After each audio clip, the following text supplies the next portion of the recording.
நாங்கள் சின்ன பிள்ளையா இருக்கும்போது எங்கள் அம்மா என்ன செய்யும், சோத்தை ஆக்கி வச்சுட்டு காடு வரைக்கும் வேலைக்கு ஓடி போயிடும்.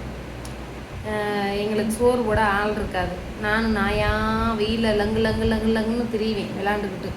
தலையில் எண்ணெய் வைக்க மாட்டேன், குளிக்க மாட்டேன். நான் பாட்டுக்கு பரதேசி மாதிரி சுற்றிக்கிட்டு திரிவேன் சின்ன பிள்ளையில. இப்போ நம்மளை சாப்பிட மாட்டேயான்னு சொல்ல ஆள் ஏங்கி போய் கிடப்பேன். நான்லாம் சின்ன பிள்ளையில அம்மா இருக்காது. எல்லாம் மற்றவங்க வீட்டிலலாம் நல்லா தலை சீவி வலிச்சு பூ வச்சு அம்புட்டு பிள்ளைகளை சீராட்டி அனுப்பிவிடுவாங்க பள்ளிக்கூடத்துக்கு. அங்கிட்டும் நான் ஏங்கி போவேன், நம்ம அம்மா இப்படி நம்மளை விட்டு வேலை வேலைன்னு ஓடுதே, ஆனால் நமக்காகத்தையும் ஓடுது அப்படிங்கிறது எனக்கு புரியல அந்த வயசில். எல்லா பிள்ளைகளும் அவங்க அம்மா பார்த்துக்கிறவாக நம்மளை பார்க்க மாட்டேங்கிறாங்களேன்ட்டு எனக்குன்னா கவலையாக இருக்கும். அப்படி நம்ம ஆள் இல்லைன்னு இருந்தோம்.